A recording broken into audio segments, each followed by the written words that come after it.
everyone, welcome in. Are you ready for your bad apple review? Today, we're taking a bite out of Salem's Lot.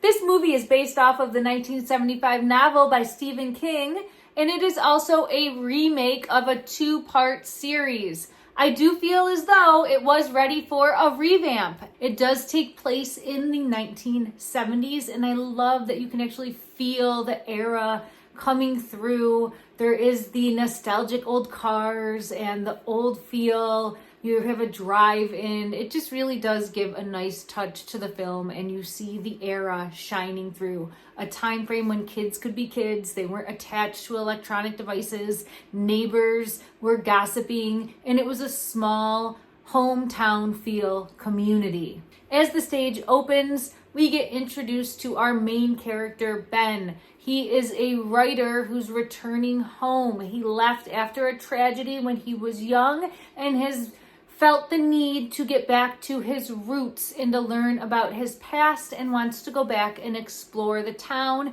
and maybe find some inspiration for his next novel.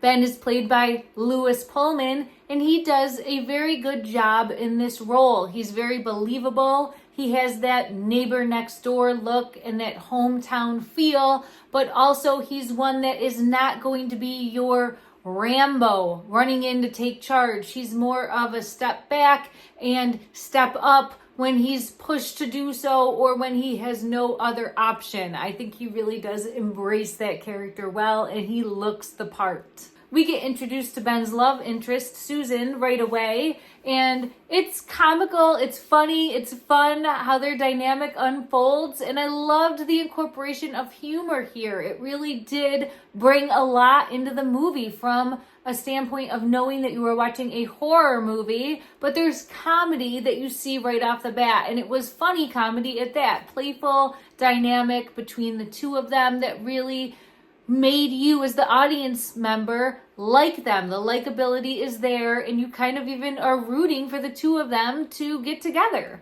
There's a group of kids in this film as well that you're rooting on as the audience member. One particular child that shines above the rest is someone that takes charge and is not going to be pushed around, will stand up and do what is right when called upon. This is the character of Carter, played by Jordan Preston, and he does a very good job of stepping into a role where he needs to be confident and up for the challenge, and I do think the acting for his age is definitely tolerable. Soon people start to go missing in the town, and everyone is on edge looking for the culprit and who's to blame. Unfolding our plot. So people are going missing, and of course it ends up being the vampires, and one head vampire that has come back to take control of this town.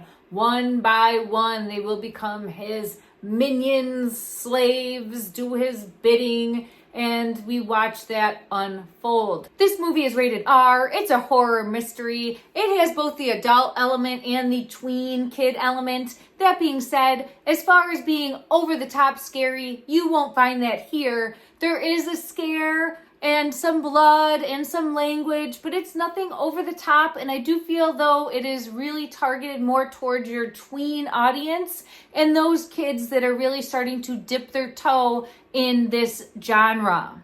I have to admit, I watched this movie in two parts. I watched the first hour and I was loving it. It was funny. It had elements of not so much scary for me, but I can handle a good scare. But there were elements there of being a horror movie. You had the feeling of being on the edge of your seat. I could see that if it was in the theater, even more so pulling you in. And I was sitting there thinking, why didn't this go to theaters? I had just seen Monster Summer, and that acting at the time felt like it was much more subpar than the acting I had seen in the first hour of the movie, and I was even much more pulled into this movie as far as caring about the characters. It really does do a good job in identifying these characters and making you feel a connection and layering them.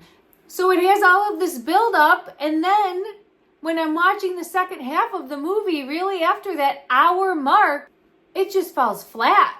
There's no continuation of the plot, of the story, in the sense of thinking that things, loose ends, were going to get tied together. It just kind of went, that was more for show. We let you know X, Y, and Z about this character, and A, B, and C about this character, and now we're going with 1, 2, and 3, completely different.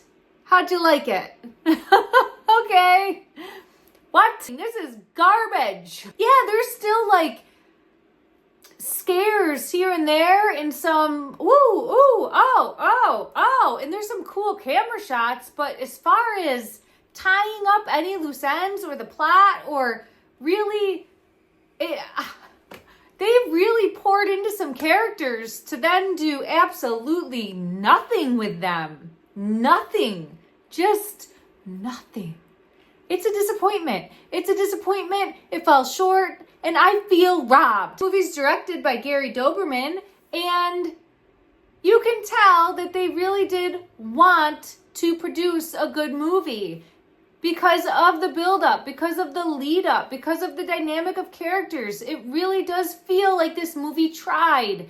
It just misses the mark, and they really missed out on the opportunity of having a solid movie here because you have actors that can act. You have child actors, tween actors that could act. They're holding their own. But even then, in the second half, it's kind of like the director must have fallen off. I don't know what happened, but there wasn't any cohesiveness there. And it's kind of like everybody got together and said, we got to hurry up and finish this movie. So let's just get it done. So we have something to show for Halloween season. And they'll eat it up anyway because everyone's jonesing for some scares. For me personally, it really feels like they might have had the mindset to do this as a mini series.